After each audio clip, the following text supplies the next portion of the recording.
Bismillahirrahmanirrahim. Assalamualaikum warahmatullahi wabarakatuh.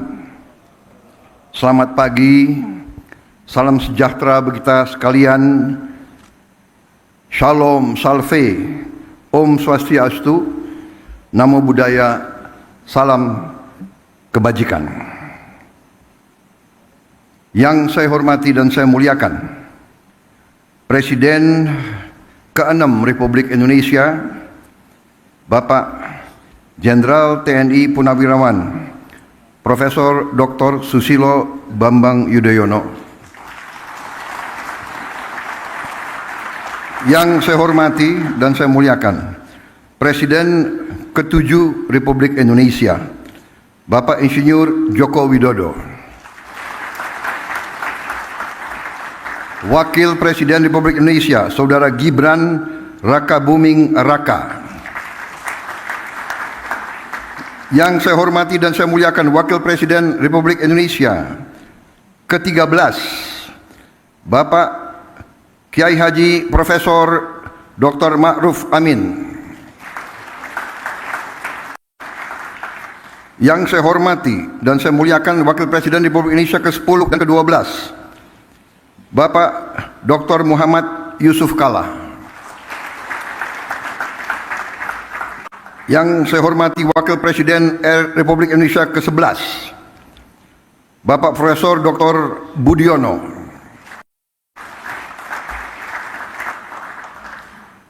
Ketua Majelis Permusyawaratan Rakyat Republik Indonesia, Saudara Ahmad Muzani beserta para Wakil Ketua MPR.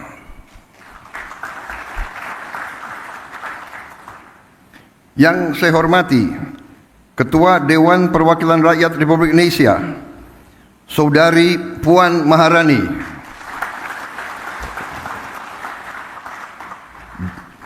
Dan para Wakil Ketua DPR RI yang hadir, serta para pimpinan dan anggota Dewan Perwakilan Rakyat Republik Indonesia Komisi 6 dan Komisi 11.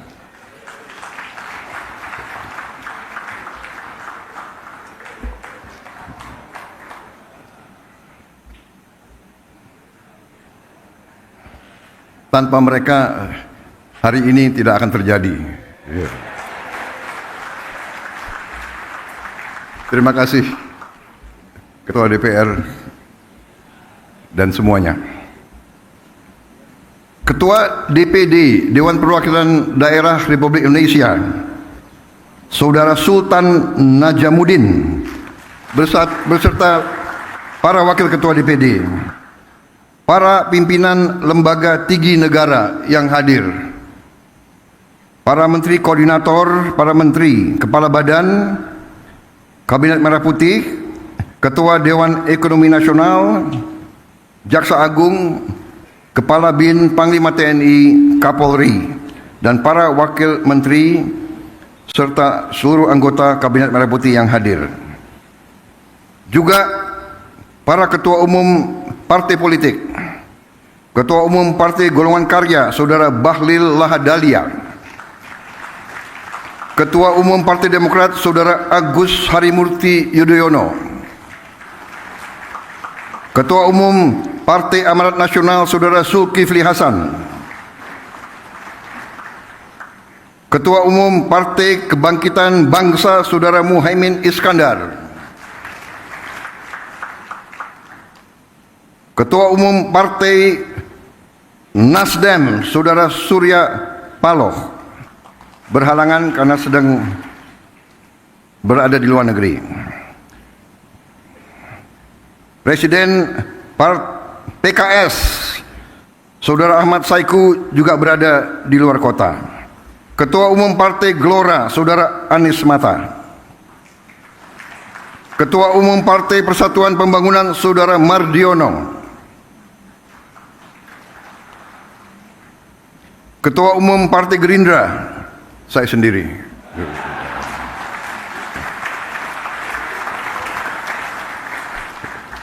Tapi hadir Ketua Harian dan Sekjen. Yang mewakili Partai Bulan Bintang, Partai Prima, Partai Garda Republik, dan Partai PDI Perjuangan.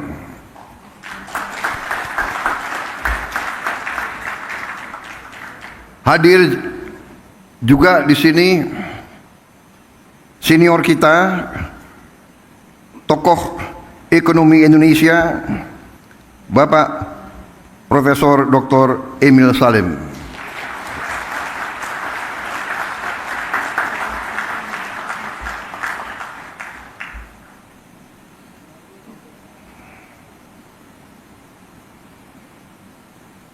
Yang saya hormati para duta besar negara sahabat. Hadir di sini 65 duta besar negara sahabat dan 32 perwakilan juga negara-negara sahabat yang hadir.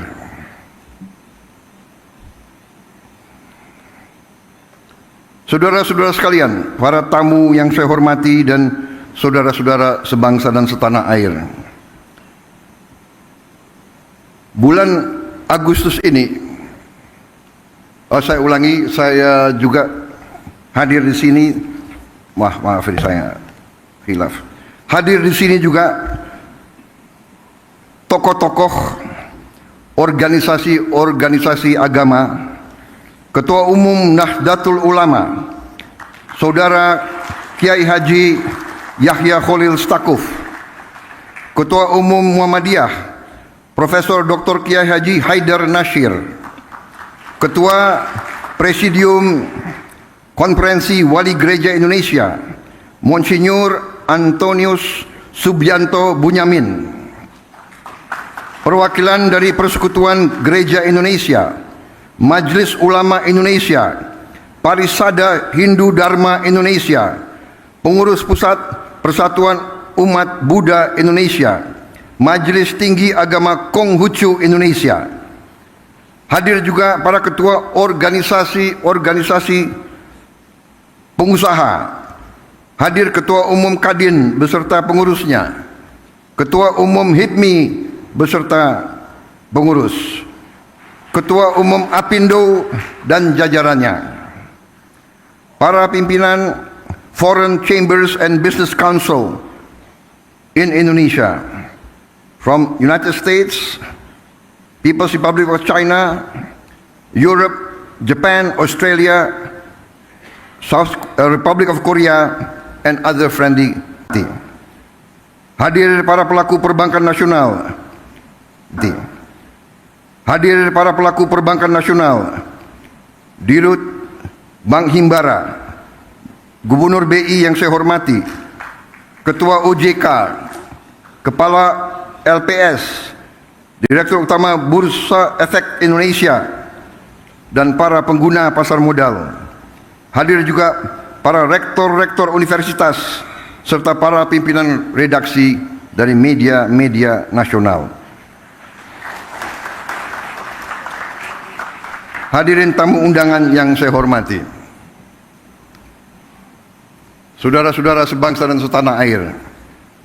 Bulan Agustus ini, bangsa yang kita cintai, bangsa Indonesia, akan dengan bangga merayakan 80 tahun kemerdekaan. Selama 8 dekade, kita telah menghadapi berbagai tantangan dan ujian. Namun, kita tidak pernah goyah dalam mewujudkan visi membangun Indonesia yang sejahtera. Kita telah berkorban begitu banyak demi menjaga negara kesatuan Republik Indonesia dan menegakkan cita-cita luhur yang menjadi dasar berdirinya bangsa kita. Namun, di tengah perayaan atas capaian yang telah kita raih, kita juga harus berani menghadapi kenyataan. Kita harus bertanya kepada diri kita sendiri. Setelah 80 tahun merdeka, mengapa masih ada anak-anak kita yang kelaparan? Mengapa para petani dan nelayan kita masih berjuang untuk mendapatkan hasil yang layak dari kerja keras mereka. Mengapa setelah 8 dasawarsa masih ada desa dan kota yang belum tersentuh listrik?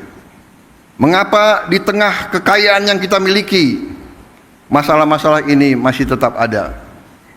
Dan yang lebih penting, bagaimana kita dapat untuk melihat kebenaran, keberanian untuk melihat kekurangan-kekurangan kita, mengelola dan memanfaatkan sumber daya alam yang dianugerahkan Tuhan untuk sebesar-besarnya kesejahteraan rakyat dan masa depan Indonesia adalah tugas utama kita. Sebagaimana diamanatkan dalam pasal 33 Undang-Undang Dasar 1945 ayat 1 yang berbunyi, perekonomian disusun sebagai usaha bersama berdasar atas azas kekeluargaan. Ayat kedua, cabang-cabang produksi yang penting bagi negara dan yang menguasai hajat hidup orang banyak dikuasai oleh negara. Ayat 3, bumi dan air dan kekayaan alam yang terkandung di dalamnya dikuasai oleh negara dan dipergunakan untuk sebesar-besar kemakmuran rakyat. Azas-azas ini harus menjadi pedoman kita, dan memang telah menjadi pedoman kita dalam memastikan bahwa kekayaan nasional benar-benar memberi manfaat bagi seluruh rakyat Indonesia. Azas-azas inilah yang membimbing pekerjaan saya dan menjadi dorongan utama bagi saya dalam menjalankan amanah konstitusional dengan dedikasi serta efektivitas yang setinggi-tingginya. Mengatasi tantangan-tantangan ini memerlukan respons yang berani dan strategis. Itulah sebabnya peluncuran Danantara Indonesia hari ini memiliki arti yang sangat penting. Karena Danantara Indonesia bukan sekedar sebuah badan pengelola investasi, melainkan harus menjadi instrumen pembangunan nasional yang akan mengoptimalkan cara kita mengelola kekayaan Indonesia.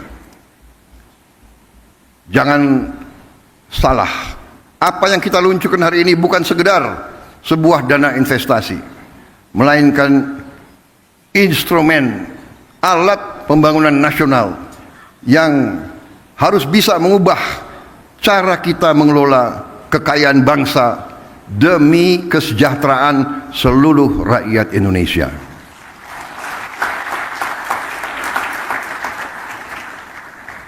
Kita telah membuktikan komitmen dalam mengelola kekayaan negara dengan disiplin keuangan yang ketat dan tata kelola yang bertanggung jawab. Dalam 100 hari pertama pemerintah yang saya pimpin, kami berhasil mengamankan lebih dari 300 triliun rupiah, hampir 20 miliar dolar dalam bentuk tabungan negara, dana yang sebelumnya terhambat oleh inefisiensi, korupsi, dan belanja-belanja yang kurang tepat sasaran. Kini dana tersebut akan dialokasikan untuk dikelola oleh Danantara Indonesia, diinvestasikan dalam 20 atau lebih proyek-proyek nasional sebagai bagian dari industrialisasi kita dan hilirisasi kita. Proyek-proyek yang berdampak tinggi yang akan menciptakan nilai tambah yang signifikan untuk bangsa kita, menciptakan manfaat nyata, lapangan kerja yang bermutu, dan kemakmuran yang berjangka panjang bagi masyarakat Indonesia. Kita tidak mau lagi menjual sumber alam kita murah. Kita tidak mau jadi sumber raw material bagi bangsa lain. Kita bertekad ingin menjadi negara maju. We have already proven our commitment to managing Indonesia's wealth and assets with very careful financial discipline and responsible governance. In our first 100 days, my administration secured over $20 billion in savings, funds that were once trapped in inefficiency, corruption, misallocation, but will now be channeled into 20 high-impact national projects, creating real long-term benefits for our people. Saya bersama pemerintah yang saya pimpin didukung oleh koalisi yang solid, bertekad keras untuk membangun suatu pemerintahan yang bersih, yang bebas dari korupsi.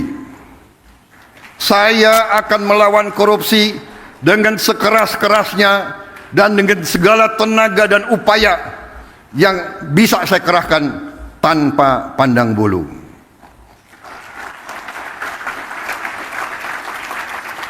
Prinsip yang sama akan menjadi fondasi dalam pengelolaan Danantara Indonesia. Visi untuk mengelola sumber daya nasional secara bijaksana bukanlah sesuatu yang baru. Tidak lama setelah kemerdekaan, para pendiri bangsa mendirikan Bank Industri Negara untuk membiayai sektor perkebunan, industri, pertambangan. Pendahulu-pendahulu kita telah lama investasi dalam sektor-sektor strategis. Presiden pertama kita mendirikan Institut Pertanian Bogor karena memandang pertanian sebagai sektor strategis. Bung Karno pernah mengatakan, "The stomach cannot wait." Kita tidak boleh mengizinkan kelaparan yang ada di Indonesia. Presiden kita pertama pun yang membesarkan Institut Teknologi Bandung karena kita untuk merdeka, untuk sejahtera harus menguasai teknologi. Presiden kedua meneruskan pembangunan dan semua presiden-presiden kita membawa kita sampai kita sekarang hari ini bisa meluncurkan Danantara Indonesia. Presiden Habibie, Presiden Abdurrahman Wahid, Presiden Megawati, Presiden Susilo Bambang Yudhoyono, Presiden Susilo Bambang Yudhoyono dan Presiden Joko Widodo semua telah memberi peran dan memberi sumbangan yang sangat besar bagi bangsa Indonesia. Dan sekarang jatuhlah kepada kami untuk mengamankan fondasi-fondasi yang telah dibangun dan untuk meneruskan mencapai cita-cita kita menjadi negara sejahtera, rakyat kita makmur, aman dalam keadilan. Saudara-saudara sekalian, kini setelah hampir 80 tahun berlalu, tibalah generasi kita, pemerintah kita untuk mewujudkan visi para pendiri dan pendahulu kita. Kita harus memastikan bahwa kekayaan Indonesia benar-benar bermanfaat dan dirasakan manfaatnya untuk kepentingan rakyat dan bisa meningkatkan tingkat penghasilan rakyat Indonesia. Saya memahami bahwa banyak pertanyaan tentang Danantara Indonesia. Mungkin ada yang ragu-ragu apakah ini bisa berhasil atau tidak. Hal ini adalah wajar karena inisiatif ini belum pernah ada sebelumnya. Namun hari ini seluruh rakyat Indonesia patut berbangga karena dengan total aset lebih dari 900 miliar dolar Amerika, Danantara Indonesia akan menjadi salah satu dana kekayaan atau sovereign wealth fund negara terbesar di dunia.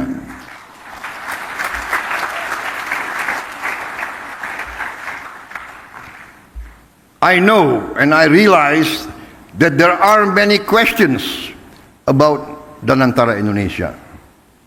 This can be expected because this is a new initiative, unprecedented in our history. Today, all Indonesians can be proud to learn that with total assets of more than 900 billion US dollars under management, Danantara Indonesia will be one of the world's largest sovereign wealth fund. Danantara Indonesia adalah solusi strategis dan efisien dalam mengoptimalkan badan usaha milik negara. Kita tidak hanya akan menginvestasikan dividen BUMN ke industri-industri yang mendorong pertumbuhan jangka panjang, tapi juga akan mentransformasi BUMN kita menjadi pemimpin kelas dunia di sektor masing-masing. Perusahaan yang kompetitif, profesional, dan terintegrasi dalam ekonomi global. Kita ingin melihat lebih banyak BUMN Indonesia masuk dalam daftar Global Fortune 500. Membuktikan bahwa Indonesia bukan sekedar pengikut, tapi Indonesia juga dapat menjadi pelopor dan pemimpin dalam perekonomian dunia. Gelombang pertama investasi senilai 20 miliar dolar Amerika dalam kurang lebih 20 proyek strategis bernilai miliaran dolar akan difokus pada hilirisasi nikel, boksit, tembaga, pembangunan pusat data kecerdasan buatan, kilang minyak, pabrik petrokimia, produksi pangan dan protein, aquakultur, serta energi terbarukan. Inilah sektor-sektornya akan menentukan masa depan kita, ketahanan kita, dan kemandirian bangsa kita. Pembentukan Danantara Indonesia menandai era baru bagi badan usaha milik negara, yang kita pandang bukan hanya sebagai entitas bisnis, tapi sebagai aset nasional yang akan menjadi agen pembangunan dan pertumbuhan, fundamental bagi pertumbuhan ekonomi dan kesejahteraan rakyat. Oleh karena itu, BUMN harus beroperasi dengan standar yang tinggi, governance yang terbaik. BUMN harus mengedepankan inovasi, gagasan besar, transparansi, kemajuan teknologi, sekaligus menjaga disiplin, kehati-hatian, serta komitmen terhadap tata kelola yang baik dan pengelolaan yang bertanggung jawab. Kolaborasi antara Danantara Indonesia, BUMN, dan mitra sektor swasta, dan UMKM serta koperasi akan menjadi kunci dalam memaksimalkan peran mereka dalam pembangunan nasional. Namun, ikhtiar kita terhadap Danantara Indonesia tidak berhenti di dalam negeri saja. Danantara Indonesia juga akan menjadi agen bagi peran global Indonesia yang semakin kuat. Melalui inisiatif ini kita akan menjalin kemitraan strategis dalam energi terbarukan, infrastruktur, pendidikan, dan menempatkan Indonesia sebagai pemain utama di tingkat global, serta berkontribusi bagi kesejahteraan dan stabilitas regional dan dunia. Para tamu undangan yang saya hormati, para duta besar, para tokoh-tokoh bangsa yang hadir di sini, para pemimpin-pemimpin dari semua kalangan dan semua sektor. Danantara Indonesia menyampaikan kepada dunia bahwa kita siap untuk bekerja sama. Indonesia sends a clear message to our friends and our partners worldwide. Indonesia is open for collaboration, open for business, open for investment, and open for shared prosperity. Danantara Indonesia will allow us to expand our international cooperation, and I can only hope that our global partners will recognize Indonesia's potential, not just as an emerging economy, but as a force for regional stability and shared progress. Hari ini saya bangga dengan bangsa saya. Saya bangga kepada semua pihak yang telah bekerja keras mewujudkan Danantara Indonesia, karena ini adalah tonggak sejarah dalam perjalanan Indonesia menuju kemandirian ekonomi, ketahanan dan kesejahteraan. Dengan daya Anagata Nusantara yang artinya adalah energi, kekuatan masa depan bagi Nusantara, kekuatan energi masa depan bagi Indonesia, yang artinya adalah Danantara Indonesia adalah untuk anak dan cucu kita. Danantara Indonesia untuk itu harus dikelola dengan sebaik-baiknya, dengan sangat hati-hati, dengan sangat transparan, dengan saling mengawasi, harus bisa diaudit setiap saat oleh siapapun, karena ini sekali lagi adalah milik anak dan cucu kita, milik generasi penerus bangsa Indonesia. Saya yakin dan percaya Indonesia akan terus melangkah maju, lebih kuat dan lebih bersatu dari sebelumnya. Dengan keyakinan ini, mari kita bergerak bersama, bersatu dalam tujuan, teguh dalam tekad, dan yakin bahwa pencapaian terbesar Indonesia masih ada di depan kita. Saudara-saudara sekalian, percayalah, Indonesia akan capai cita-citanya. Kita akan menjadi negara maju, negara makmur, negara terhormat. Terima kasih. Wassalamualaikum warahmatullahi wabarakatuh. Salam sejahtera bagi kita sekalian. Shalom salve. Om Santi Santi Santi Om. Salam kebajikan, namo buddhaya. Merdeka! Merdeka! Merdeka!